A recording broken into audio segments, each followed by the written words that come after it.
I'm Dawn, and I'm 40 years old. Looking back on a tough time in my life, it all started when I decided to end my marriage with Ben. I realized we weren't a good match because he acted like a child and annoyed me. The idea of staying with him forever felt like too much to bear. But it wasn't just Ben who made me unhappy. His mom, Carol, also made my life difficult. Right from the start, she made it clear she didn't think I was good enough for her son. Her constant criticism and mean comments made me feel bad about myself and like I didn't belong in my own marriage. I remember many times when Ben's immaturity and Carol's meddling caused problems for us. There were evenings after work when I hoped for a calm time at home, but Ben would be busy playing video games, ignoring me and our shared responsibilities. When I tried to talk to him about it, he just brushed me off, saying I was making a big deal out of nothing. Ben, I had a really long day at work. Could you please help out with the chores? Can it wait? I'm busy playing this game right now. But that wasn't even the worst part. There was a time when he forgot our anniversary. I can't believe you forgot our anniversary, Ben. It was a special day for us. Oh, come on, Don. It's just a date. We can celebrate it another time. Then he invited his mother over without even asking me first. Why did you invite your mother over without talking to me? I was hoping for a quiet weekend together. She's my mom, Don. She can visit whenever she wants. Don't be so stressed about it. And let me tell you about our money situation. It felt like I was married to a kid. Ben, can we talk about making some financial plans and saving for the future? You worry too much, John. Let's just spend our money and deal with it later. These are just a few examples of how my marriage was falling apart. My concerns were ignored, my feelings didn't matter, and my needs were forgotten. It became clear that Ben's childishness and lack of caring were big problems in our relationship. Then there were the family get-togethers where Carol would always find a way to insult me in front of everyone. Her mean comments about my looks, job, and even my cooking really hurt. She seemed to enjoy making me uncomfortable while Ben usually pretended not to notice, too scared to stand up to his mom. Let me give you a few real examples of how she, just like her son, put me down and made me feel small. Example 1. Carol, I spent a long time cooking this meal for everyone. I hope you like it. Well, let's see if it's even good. I'm not sure I trust your cooking. Example 2. Carol, I found this dress for the event. I think it would look nice on me. Oh honey, that dress is too revealing for someone your age. You want to look silly to you? Example 3. Carol, please don't criticize how I raise my kids. I know what's best for them. Well, clearly you don't, or you wouldn't make such silly decisions. What's wrong with you? Example 4. Carol, I've been working hard to stay healthy. I'd like your support. Oh please? All that exercise and dieting won't make a difference. You'll never look as good as me. Example 5. Carol, I asked you nicely before. Please stop saying mean things about me to other people. I'm just being honest, dear. People should know what you're really like. These conversations show how Carol always put me down and said hurtful things throughout my marriage. Her actions caused a lot of stress and made it hard to find any happiness with Ben. I reached a point where I knew I deserved better than this toxic situation. I made the tough choice to file for divorce, wanting to break free from the constant emotional pain I'd endured for too long. The courtroom became a place where I had to explain to the judge why I wanted to end the marriage, talking about how it had hurt me. When the legal process was over, I felt a bit lighter, like a weight had been lifted off my shoulders. But then something unexpected happened. My ex-mother-in-law, Carol, couldn't hide her happiness. She stood up in court looking thrilled, and said she'd finally gotten rid of me and won her son back. I've won. I finally won. Hearing her say that made me furious. How could she be happy about my pain and the end of my marriage? I couldn't hold back my anger. I told her exactly what I thought of her, calling her out for being a mean and spiteful person. But instead of being affected by what I said, Carol just laughed. Her laughter filled the courtroom, making the end of that painful chapter in my life even harder to bear. It was a scary reminder that some people feel like they win by hurting others, and her joy only made me more determined to move past the toxic situation I'd been in. Leaving the courtroom behind, I decided to take back control of my life and find the happiness I deserved. Carol's laughter reminded me of the battles I fought and the strength I'd found in myself. I wouldn't let others' judgments or cruelty define me anymore. I was determined to rise above the negativity and embrace the freedom waiting for me.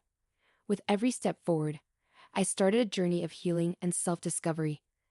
The path ahead wasn't easy, but I faced it with determination. I knew finding happiness wouldn't be easy, but I'd grown stronger from the struggles I'd faced. It was time to leave behind the drama and pain and look forward to a future full of hope and self-love.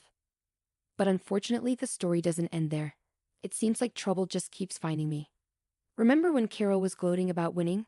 Well, she thought she'd get something out of it, but she never did, and she never will. You see, she believed she'd finally get her hands on a prized family heirloom she'd envy for years. What she didn't know was that I held the key to her dreams. It was a stunning diamond orchid necklace, passed down through generations in my family. Its beauty and rarity made it incredibly valuable, worth millions of dollars. Carol's eyes always lit up with greed whenever she saw it, but she could never have it. Throughout my marriage to Ben, Carol would often suggest selling the necklace for practical reasons, but I always refused, explaining its sentimental value and importance to my family. Even after the divorce, Carol still thought she deserved half of its worth. She believed she was entitled to it, thinking it would fulfill her materialistic desires. But what she didn't know was that I had a plan. It had been a month since the divorce, and I thought I'd left Carol and her schemes behind. Then, one evening, I was surprised when I heard a familiar knock on my door. Opening it, I saw Carol standing there, crying and shaking. "Dawn, please, can we talk?" Feeling curious and a bit sorry for her, I let her in to get away from the cold. I wondered why she was so upset and why she'd come to see me. We sat down in the living room, and I asked her to tell me what was wrong. Through her tears, Carol managed to speak, her voice trembling. "My plan, it's all gone wrong, Dawn," Carol said between sobs. "I thought I'd get what I wanted, but it's turned into a disaster." I felt skeptical but curious about what she was talking about. "What plan, Carol? And why are you so upset?" Carol took a deep breath, trying to calm herself down. "You see, I thought Ben would get half of the value of the heirloom, and I would finally get what I wanted. But he told me something that changed everything." I leaned in, eager to hear what she had to say. "What did Ben tell you, Carol? Please tell me." Carol wiped away her tears, her voice sounding regretful and surprised. Ben told me he'd forgotten to mention a prenuptial agreement he signed before we got married. It said the heirloom and all your money were protected. I never had a chance." I couldn't help but laugh, feeling a mix of relief and triumph. "Oh, Carol, I've been waiting for this moment. I always knew your schemes would backfire." Carol's face turned red with embarrassment and anger. "You knew the whole time, and you let me think I had won. How could you do that?" Leaning back in my chair, feeling triumphant, I smiled at Carol. "Oh, Carol, I didn't make you believe anything. You just saw what you wanted to see because you were so focused on what you wanted. I knew the truth would come out eventually, and it did." As Carol faced the reality of her actions, her tears turned into frustration and regret. She had gambled and lost, leaving her with nothing but defeat. "I can't believe you had a prenup, Dawn. I was hoping to get some of your money after the divorce." "Carol, this isn't about being a good wife. It's about protecting myself and what's mine from people like you. I was smart enough to look out for my future. Don't be upset, Carol. You're the one who tried to trick and manipulate others for your own gain." Reluctantly, Carol pulled herself together, glaring at me with a mix of anger and resignation. "Heartless. You dare to call me heartless, Carol? Look at how you treated me during my marriage to Ben. You were mean, cruel, and always trying to control everything." As Carol stormed out, the room fell silent. The weight of her failed plans hit her hard. It was clear that her greed and deceit had led to her downfall, leaving her with nothing. I stayed strong, knowing I had to stand up for myself and what was mine. I had learned that trust and love shouldn't blind me to betrayal. As Carol reluctantly composed herself, she shot me a glare filled with anger and resignation. The bitterness of her own decisions hung heavy in the air as she muttered one word: "Heartless." I couldn't let that slide. "You call me heartless? Carol, look at how you treated me during my marriage to Ben. You were mean, cruel, and always trying to control everything." "I never treated you badly," Dawn firmly asserted. "You're exaggerating, Dawn." "Oh, really? Let me remind you of the time you purposefully excluded me from family events, constantly belittled my achievements, and spread rumors about me behind my back. You enjoyed seeing me suffer," Carol retorted, frustration evident in her voice. "I did no such thing. You're just trying to paint me as the villain.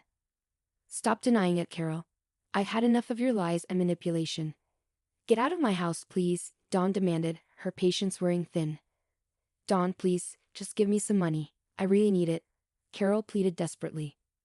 I'll give you 30 seconds to get off my property, or I'll call the police. This is your last chance, Dawn warned seriously. You can't treat me like this, Dawn. We're family. Families should be kind to each other, Carol argued angrily. Goodbye, Carol, Dawn said firmly as Carol left, looking upset and defeated. As the seconds passed, Carol's face showed a mix of anger, shock, and feeling like she lost. She realized she couldn't control Dawn like she wanted to. Reluctantly, she walked towards the door. The tension between them filled the air. Carol gave one last look before leaving, stepping into an uncertain future and facing the consequences of her actions. I stood tall, feeling both relieved and free. I had cut off ties with something toxic and took back control of my life. The next day rolled in, and yet another person from my past tried to make amends. What do you want, Ben? I asked, my voice cold and unwelcoming. Dawn, I need your help. I'm in a tough spot right now. And I thought maybe. Ben's voice trailed off, sounding desperate. Forget it, Ben. I don't want to hear your excuses. You had the nerve to call me instead of facing me in person. How cowardly can you get? I interrupted, my patience running out. I thought this approach would be better, Dawn.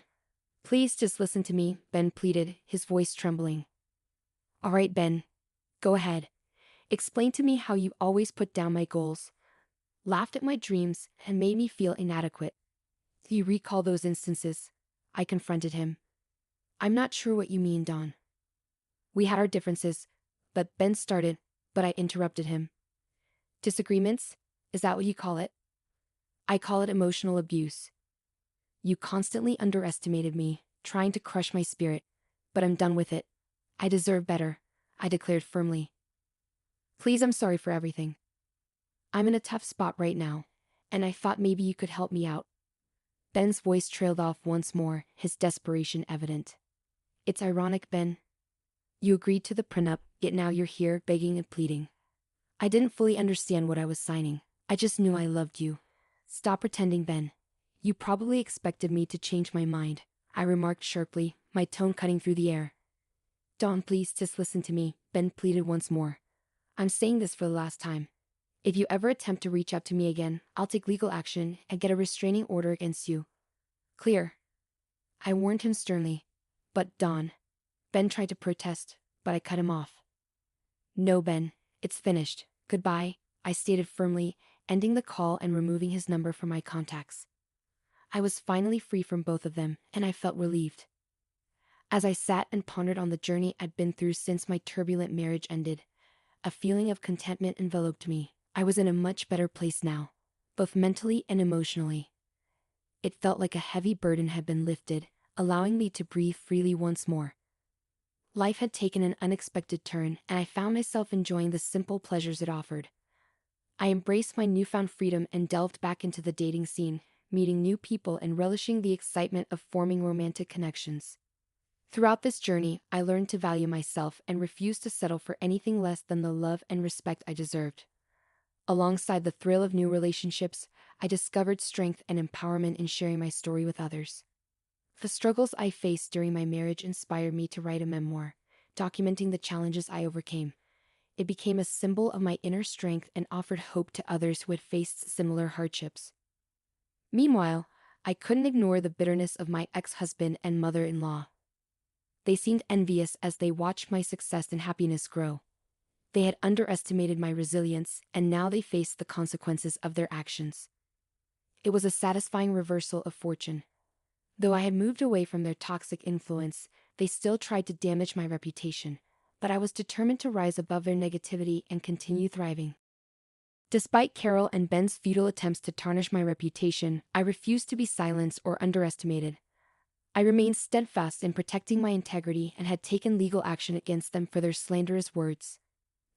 Their efforts to provoke me only fueled my determination to hold them accountable for their actions. As I faced this new chapter, I felt grateful for the inner strength I had found and the support of my friends and loved ones who stood by me. Surrounded by a network of uplifting individuals, I felt inspired to keep reaching for my goals. Their unwavering encouragement reminded me that I was capable of overcoming any obstacle. From the ruins of my failed marriage, I rose stronger and wiser than ever. I learned to value myself, set boundaries, and pursue my happiness without apology. The journey was tough, but it led me to self-empowerment and a life that was truly mine. My story wasn't just about pain and struggle, it was about resilience and triumph. I conquered the shadows of my past and stepped into a future full of promise. With each new chapter I wrote, I felt a renewed sense of purpose, embracing the joy that had been missing for too long. With every stroke of my pen, I reclaimed my voice, my strength, and my freedom. My goal wasn't to drag them down, but to rise above, showcasing the resilience and dignity within me. I was Dawn, the phoenix who emerged from the ashes, and I was prepared to soar higher than ever before, leaving my past behind me. All right, everyone's presentations are done. Nick, the manager, said as he tried to move the discussion forward. Excuse me, I haven't. I recently found out something. Nick interrupted me and began to speak. There's apparently someone in this department who didn't graduate high school and is just a part-timer. Meetings should be for employees only. Absolutely right. His lackey, Mike, of course, agreed with Nick. I'm leaving. After leaving the meeting room, I started to shut down my computer. I noticed that an email had arrived, not in my personal inbox, but in the company's shared email. Thinking, there's no point in speaking up, no one will listen, I went home quietly. The next day, I heard a commotion from Nick's desk. He was staring at his computer screen, his face pale. Nick! Is something wrong? Mike looked at the screen with him. And he turned even paler than Nick. Why is he so angry? Knowing the reason for Mike's distress, I thought to myself, serves them right. My name is Adam. My mother passed away when I was in the 9th grade, and I was raised by my father. Well, you could hardly call it being raised. After my mother passed, my father changed. He drowned his sorrows in alcohol, and though he still went to work, he squandered our living expenses on horse racing. Because of that, I had to start working part-time as soon as I entered high school. Every month, I went to the convenience store with bills in hand that couldn't be auto-deducted from my father's account. Even though I endured it because I didn't want to be alone, I reached my limit in my second year of high school and dropped out. I found a live-in job at a distant inn. Thank you for everything. The day I left home, my father, still staring at the TV, spoke. Take care. That was our last conversation. Back then, 18 wasn't the age of majority, so I needed my father's permission to work, and I couldn't hide my place of employment. Yet, my father never visited me even once. I kept working just to survive, and before I knew it, I was 42. Years of hard work paid off, and I was transferred to the headquarters. I was thrilled to be recognized by the company, as I thought I'd be working in the field until retirement due to my lack of formal education. Listen up. Our work can change the future of our employees. Don't drag us down. On my first day after the transfer, Nick, dressed in an expensive suit, spoke sternly. There was a reason for this. Our inn was located in a prominent tourist destination, known so well that everyone in the state could sing its commercial jingle. At its peak, we had 5 locations within the state. But that was long ago. Due to financial difficulties and aging facilities, only the place where I had worked for many years and the original establishment remained. I was prepared to lose my job anytime, but now there was a glimmer of hope. With the rise of social media, the tourist area where the inn was located started gaining attention again. Depending on how hard the sales department, where I was transferred, worked, we could either thrive or be forced to give up this prime location to the new hotel chains continuously popping up. For Nick, who had switched careers from another industry to strengthen our sales, this was a battle he couldn't afford to lose. I understood why he had to be strict. I will do my best.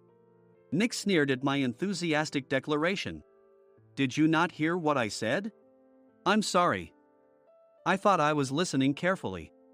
Out of habit from years of customer service, I apologized reflexively, though I had no idea what had offended him.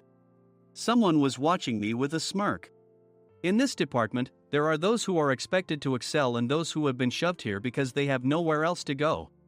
You are the latter. It was Mike, the section chief. He's 7 years younger, at 35.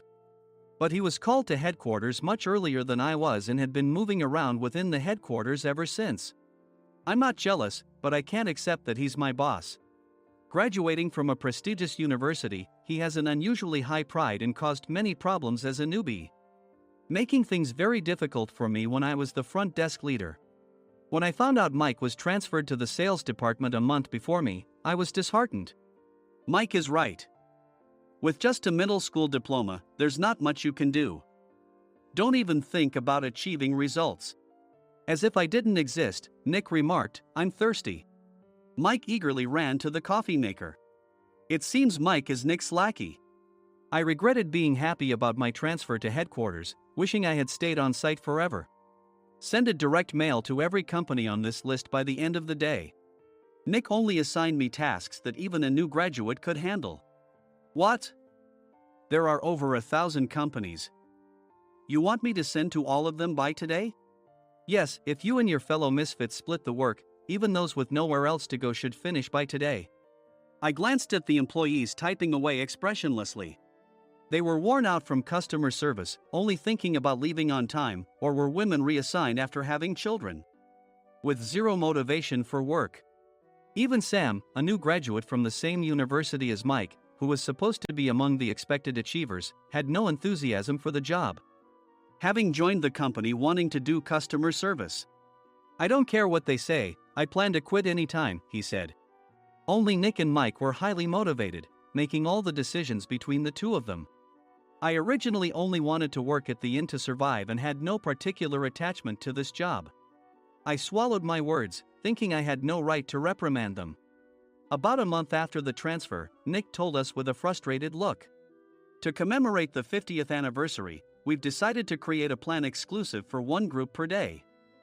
Originally, Mike and I were supposed to come up with it, but our president, Mr. Thompson, insists on hearing everyone's opinions. "So, you all get a chance." As Nick explained, Mike began handing out prints. "Make sure not to embarrass Nick.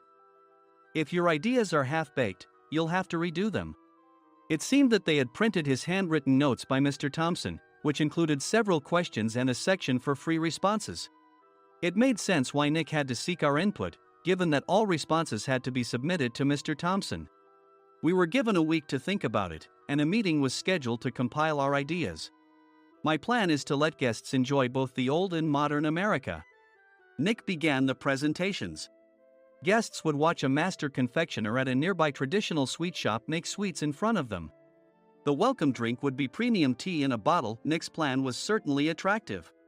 After his presentation, Nick called on us to present in the order we were seated. Just as I stood up for my turn. "All right, everyone's presentations are done." "Excuse me, I haven't.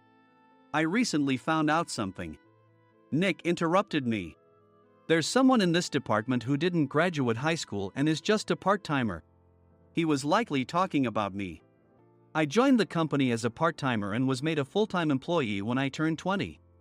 That was 20 years ago, so Nick and Mike probably had no chance to know until recently. Meetings should be for employees only. Absolutely right. After that, Nick kept creating opportunities to solicit everyone's opinions, purposefully excluding me from speaking. The meeting unexpectedly heated up and went past the scheduled end time. A few people asked to leave, and the discussion continued with the remaining few. "Still here?" Normally, you'd leave in that situation. Though I had no attachment to the job initially, hearing kind words from customers made me want to make them happier. For someone like me, with nowhere to go, the inn was my home and customer service was my life. I felt pathetic about my current self. "I'm leaving." I left the conference room and started shutting down my computer. I noticed an email had arrived, not in my personal inbox, but in the company's shared email. Thinking no one would listen to what I had to say anyway, I quietly went home. The next day, while preparing the DM as instructed, I heard a commotion from Nick's desk. In his haste to stand up, he hit his knee on the desk. He stared at his computer screen, his face pale. "Nick, what's wrong?" Mike, thinking he should be the first to rush over, approached Nick while still wearing his coat. He peered at the screen with Nick. And he turned even paler than Nick. "Why is he so angry?" Who is responsible for this company? Nick, more irritated than ever, asked, and Mike answered without checking. Probably Sam. Sam wasn't there because he was attending a morning training session for new hires. Nick gave up on getting angry and returned his gaze to the screen. They were looking at an email that arrived right after the end of the working day yesterday. Apparently, no one, including me, had checked it before leaving. The email was from a large company that used us for their annual employee trips. The president and executives of that company also frequently used our services personally. President of the company, Mr. Mason himself, had declared that neither he nor his company would ever use our services again. Well, some companies cancel their employee trips or stop using our services due to financial struggles. Let's just move on. Mike kept wiping the sweat from his forehead with a handkerchief. Knowing why Mike was so agitated, I quietly watched their interaction. Do you know how much revenue we get from that company? We can find other guests to fill the rooms, but we'll lose the banquet costs, gift shop revenue, rental car fees, and more. Moreover, the gifts were supposed to be prepared by the traditional confectionery shop involved in Nick's proposed plan. If it's known that we incurred such a huge loss at this critical time, Nick's position in the company would be jeopardized. Nick took a deep breath, seemingly trying to calm himself. All right, Mike. Go to New York right now and apologize to Mr. Mason. What? You're coming with me, right? I have urgent work to do. I trust you, which is why I'm entrusting this to you. Please. Mike, believing Nick's sincerity, agreed with a determined look on his face, saying, yes. That's Nick for you.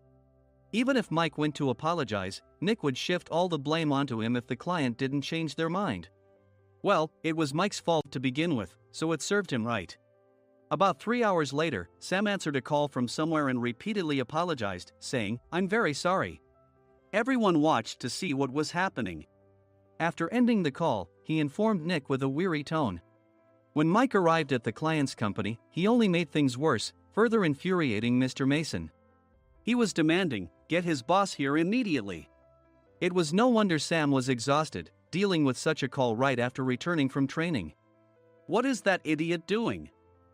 All right, Adam, you're coming with me. If sacrificing Mike didn't work, then I must be next. Normally, I'd want to refuse at all costs, but I saw an opportunity in this situation. If I can be of assistance, I'd be happy to join you. I obediently followed Nick, and we flew to New York. When we introduced ourselves at the reception, it became clear how serious the situation was, as the receptionist personally escorted us to the president's office. Angry voices leaked through the door, making both Nick and me uneasy. Excuse me.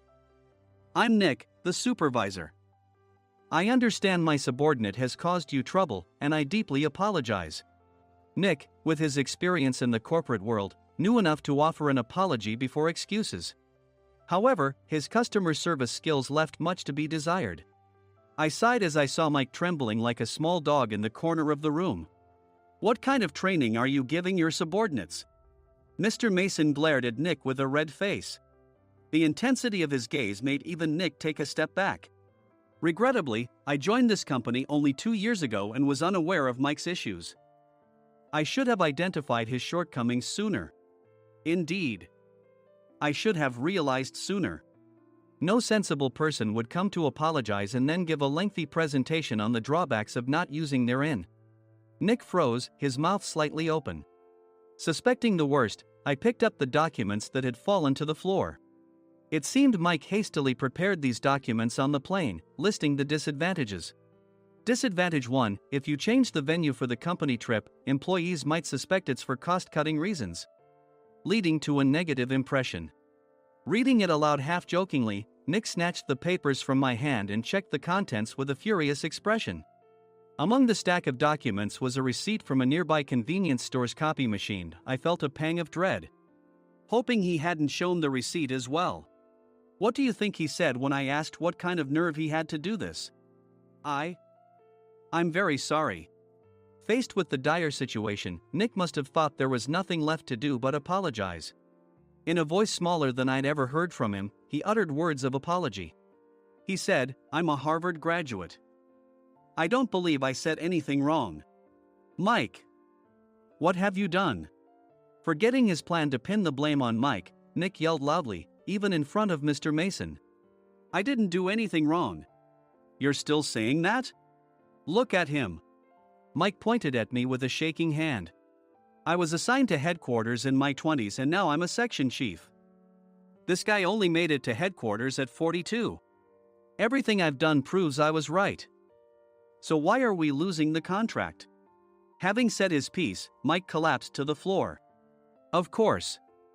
You were sent there because you had nowhere else to go. Mike never expected to hear such words from someone he looked down upon. He lunged at me, and Nick hurriedly stepped in to stop him. Mr. Thompson told me Mike is a quick thinker, and to take good care of him. There's no way he was pushed aside. Don't make things worse here. He didn't say quick thinker, he said only quick-witted, didn't he? I don't remember that part. I recalled the many troubles Mike caused when he was a newbie. When Mike was on the front line, his pride was so high that he never apologized to customers. Customer service, especially in our job, doesn't work alone. It brings both good and bad situations. If the front staff or housekeepers made mistakes, or the cleaning company didn't properly clean a room, one had to apologize to the customers regardless of personal fault. Mike, in such situations, would never apologize, insisting he wasn't at fault. This often angered customers, and as the front desk leader, I frequently had to apologize on his behalf. He caused complaints and disrupted operations, which is why he was quickly moved to headquarters. In departments where he didn't interact directly with customers, his quick thinking was beneficial and things went well. But it seemed his flaws were starting to show. Corporate reservations are supposed to be entered into the system by the sales representative. But a quick check yesterday revealed that more than 10 items were missing from the client's reservation. The handover document clearly stated what needed to be prepared. Why didn't you enter it into the system? Why do we have to give them special treatment? Filling rooms near the banquet hall, setting up all the food in advance. Specifying the brand of wine, they're too demanding. No wonder he always angered customers, I thought, feeling a headache coming on. Grouping them in rooms near the banquet hall is for our benefit too. It makes it easier for the staff to set up beds and serve breakfast since everyone's schedule is synchronized. As for the other requests, Mr. Mason suggested them to lighten our load. I didn't know that. Nick finally seemed to realize that Mike was the one who had angered the client. What did you say to them? I just told them we wouldn't give them special treatment anymore. We shouldn't waste effort on things that don't bring in money. I was utterly exasperated at his lack of understanding of customer service. Of course, we shouldn't comply with unreasonable demands. But carrying over successful practices from past stays makes customers feel remembered and enhances their experience. Good memories encourage repeat visits. That's part of our job. I looked down at Mike, who was sitting on the floor. In our job, nothing is a waste. Mr. Thompson likely moved you to the sales department, hoping you'd finally understand this. How do you think he feels now that you've failed to meet his expectations? Mike, tears in his eyes, fled the president's office. I was amazed he still hadn't apologized. You have it tough, Adam. It's okay, we're all employees of the same company. I deeply apologize for this disrespectful incident. Especially after all the care you've shown us. If it weren't for you, Adam, I really would have stopped staying here. When I heard you were moving to the sales department, I was willing to reconsider if you handled it. Seeing us talk so amicably, Nick's face contorted. Do you two know each other? Adam's service is excellent. I always requested him specifically. Normally, we don't accept specific staff requests, but we made an exception for Mr. Mason, adjusting my shifts accordingly. He had personally stayed at our hotel just before my transfer, and during casual conversation, I mentioned, I'm moving to the sales department soon. If I hadn't told him then, things could have been much worse. Please continue to take care of us. I look forward to it. On the return flight, Nick awkwardly offered me a can of beer. It's still working hours. Of course, I had no intention of forgiving him for a single beer. Nick might try to pin everything on Mike and avoid any consequences. While pondering this, a startling fact came to light. Nick, the tea bottles for the plan have arrived. I handed Nick a bottle labeled with our inn's name. They look good. What are you talking about? These are plastic bottles. I had assumed we would use the trendy, high-end bottling tea. But what arrived were ordinary plastic bottles of tea with customized labels. The only unique aspect was the label, which had the inn's name, making it look customized. Upon further investigation, I discovered that a substantial amount of money was set to be paid to the tea company. It was priced like bottling tea. Does this plastic bottle really cost $100 each? The tea inside is specially blended for us. The extra cost is for that. Wouldn't it be better to use another tea company? Or is there a specific reason we must use this one? As Nick continued to make excuses, I showed him a printed email. I informed the tea company's president, Mr. Mitchell, that we discovered irregular payments and he confessed. He said you two were high school classmates and planned to split the extra money. That idiot. Why did he confess? That's not important. You should worry about yourself, this could turn into a police matter. Opening the bottle cap, I suggested. How about calming down with this tea? It supposedly has a relaxing effect. Nick drank the tea frantically. In the following days, decisions were made about their fates. Mike was reassigned to the General Affairs Department, with no chance of transfer or promotion, as per Mr. Thompson's orders. As for Nick, since the payment to the tea company hadn't yet been made, he narrowly avoided legal trouble.